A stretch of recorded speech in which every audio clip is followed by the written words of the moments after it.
Olá a todos, sejam muito bem-vindos a mais uma aula de literatura portuguesa. E hoje, a aula intitulada O Romantismo em Portugal, analisaremos as condições sociais, políticas e econômicas que fizeram com que o romantismo em Portugal chegasse mais atrasado do que em outros países como Alemanha, Inglaterra e França.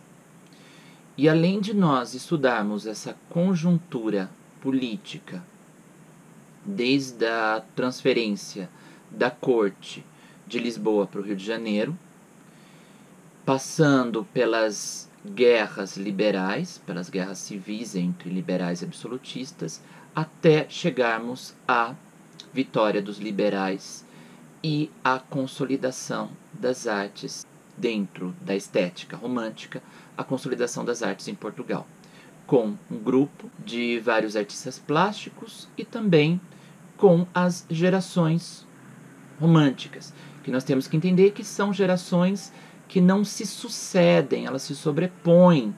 Então é claro que enquanto a primeira geração apresenta elementos mais ainda presos a padrões neoclássicos, já caminhando para a afirmação da nacionalidade e com elementos de uma busca de um passado medieval, e a segunda geração marcada por uma poesia mórbida do Soares de Passos e das novelas passionais do Camilo Castelo Branco, e uma terceira geração já de transição para o realismo, marcada por romances mais de representação da vida contemporânea, como no caso dos romances do Júlio Diniz, nós não podemos ver essas gerações românticas, como muitos livros didáticos apresentam, como se elas se sucedessem. Elas muitas vezes elas ocorrem praticamente ao mesmo tempo. E nós não podemos colocar esses escritores em caixinhas fechadas. Então, esses escritores, esses artistas plásticos, eles formam o que o Alfredo Bozzi chama de vários romantismos. Então, na aula de hoje, comecemos por analisar o contexto histórico, social do romantismo em terras portuguesas. A aliança entre a nobreza e a burguesia ascendente, principalmente a burguesia do Porto, propõe, com essa Revolução Liberal de 1820, fazer com que Dom João VI volte a Portugal e propõe recolonizar o Brasil. O Brasil se independiza em 1822, os liberais caem em descrédito e começa a haver, por mais que se assine a primeira Constituição Portuguesa em 1822, começa a haver esse acirramento entre o Dom Miguel, filho de Dom João VI e Dona Carlota Joaquina. Dom Miguel era apoiado pela mãe, Dona Carlota Joaquina, e ambos são absolutistas, ambos têm o apoio da alta nobreza e tem o apoio de grande parte da população portuguesa, e com isso vai haver uma revolta chamada Vila Francada em Vila Franca de Xira em 1824, que marca o retorno do absolutismo. Dom João VI morre em 1826, o filho mais velho era o Dom Pedro I no Brasil e Dom Pedro IV em Portugal, mas nem Brasil nem Portugal queriam a unificação das duas coroas. Dom Pedro já estava no Brasil, Dom Miguel assume, e aí tem início um período chamado miguelismo, com a destituição das cortes, tal como tinha sido feito em 1822. Já não vai ser esse mesmo modelo de 22, agora é um modelo voltado ao absolutismo, com as novas cortes segundo aquele modelo absolutista, com apoio estrangeiro, com repressão violenta, principalmente aos liberais. O que os liberais fazem? Eles se exilam. E dentre esses liberais estão Almeida Garrett, que será importantíssimo para a consolidação do romantismo em Portugal. De 31 a 34, nós temos várias guerras civis entre liberais e absolutistas. Dom Pedro I do Brasil, que abdica a favor do seu filho Dom Pedro II, volta para Portugal, apoia o exército liberal, luta contra o seu irmão, conseguem a deposição de Dom Miguel, mas por muito tempo haverá revoluções e contra-revoluções até 1850, com o governo da regeneração. Nessa imagem nós vemos uma caricatura de Honoré Daumier, de 1833, do lado esquerdo Dom Pedro IV, do lado direito Dom Miguel, como se fossem duas crianças mimadas brigando pela coroa.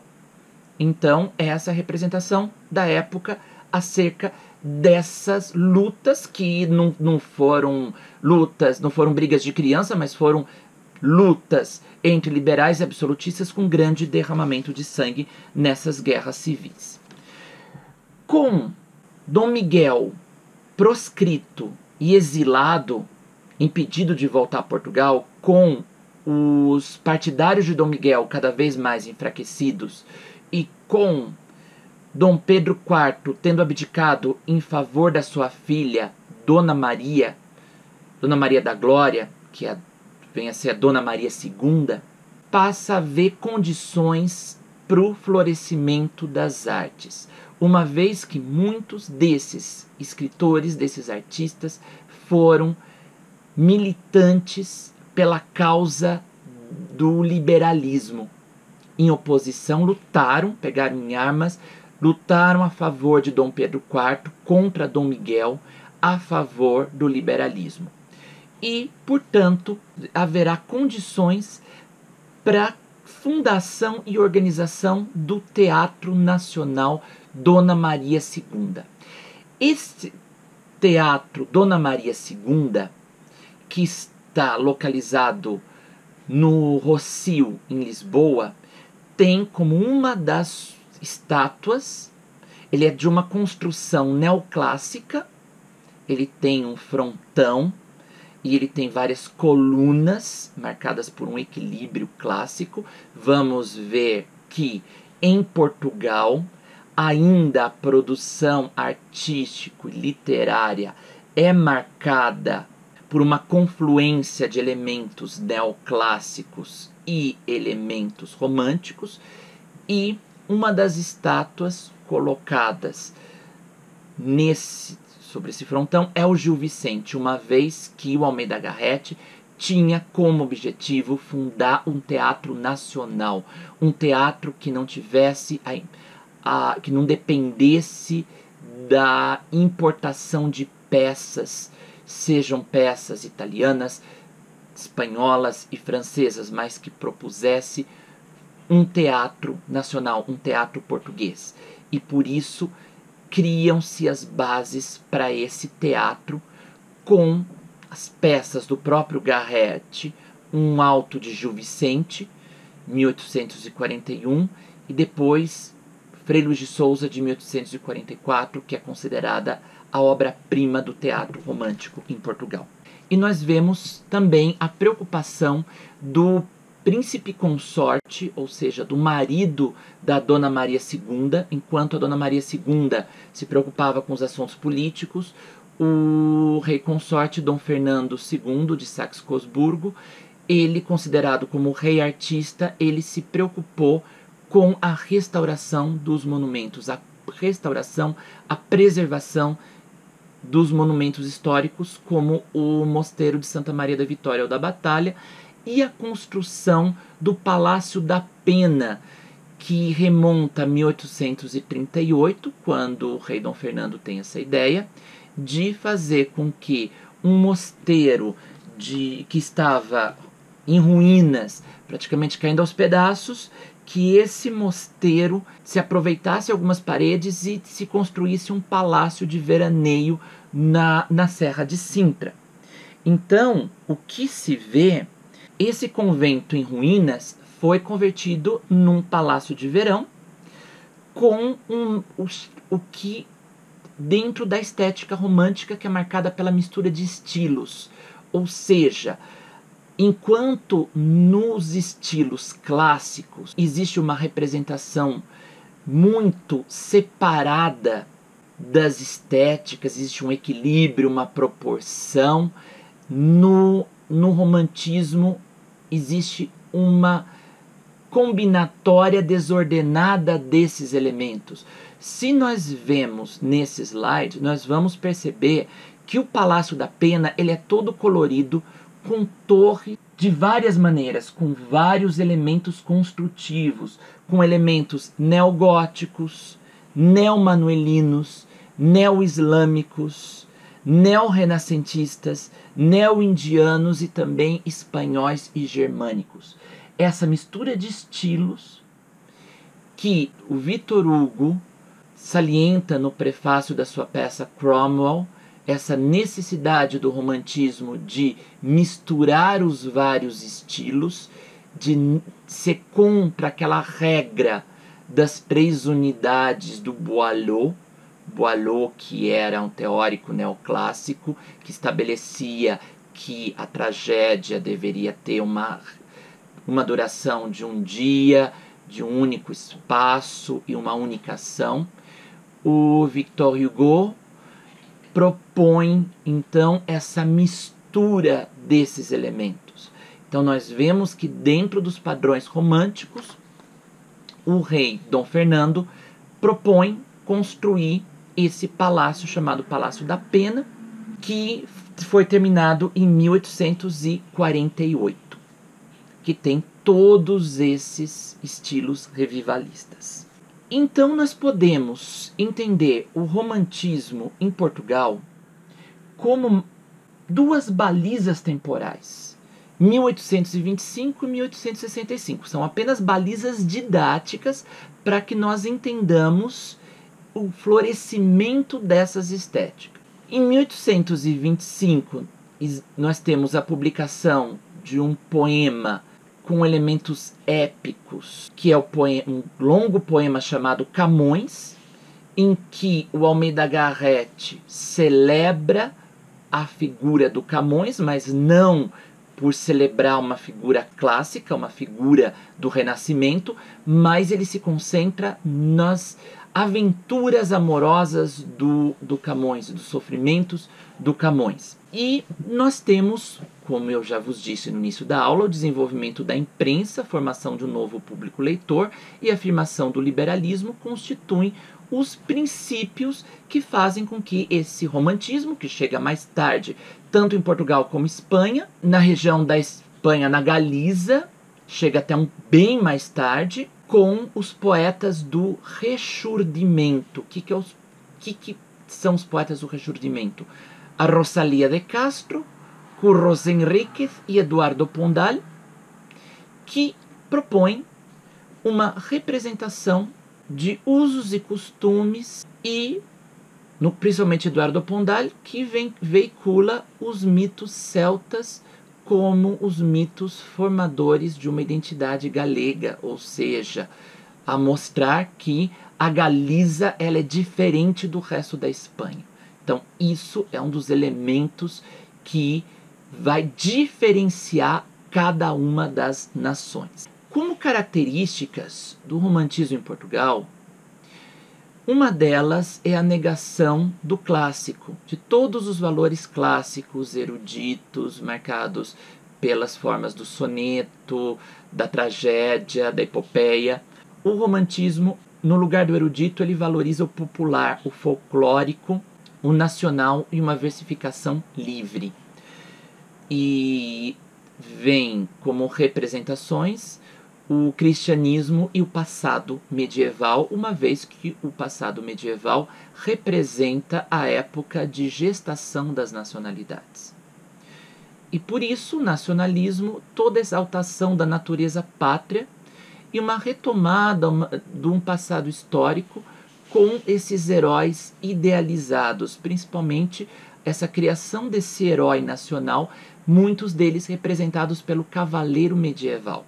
E o subjetivismo, aliado ao sentimentalismo e a um egocentrismo desse herói titânico, marcado por uma ânsia pelo absoluto, mas também por uma frustração que gera o tédio, escapismo e um grande apelo à imaginação e ao sonho. Por falarmos dessas características, dessa representação dos costumes, dessa configuração de grupos em torno de uma ideia e dos elementos de sonho e paisagens brumosas, eu vos trago aqui uma tela chamada 5 Artistas em Sintra, do artista plástico Cristino da Silva. Nessa tela, nós vemos uma representação do grupo no grupo romântico. Esse grupo é marcado, como vocês podem ver, na segunda tela que eu vos trago. Nós temos em pé, a tomar notas, o Cristino da Silva, sentado sobre uma pedra, o José Rodrigues, em pé, o Vitor Bastos. O Vitor Bastos é um escultor fundamental, porque ele foi responsável pela obra que está no Largo de Camões, que é a estátua de Camões, além de várias outras que estão no arco da Rua Augusta, com algumas esculturas de personagens portuguesas, personagens históricas famosas. Na próxima tela, nós vemos com um zoom maior, sentado sobre a pedra e a tomar notas, o Tomás Anunciação, e atrás dele o Francisco Augusto Metraz.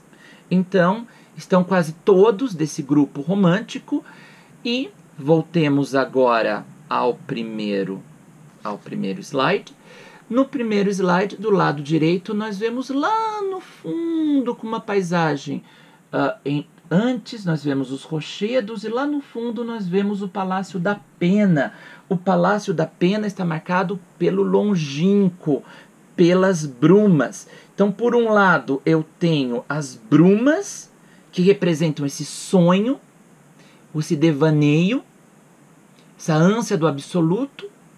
E por outro lado, no terceiro slide, do lado direito, nós vemos junto a esse grupo de artistas, integrado a eles, personagens populares. Essas personagens populares que são os habitantes da região, que representam a pintura ao natural.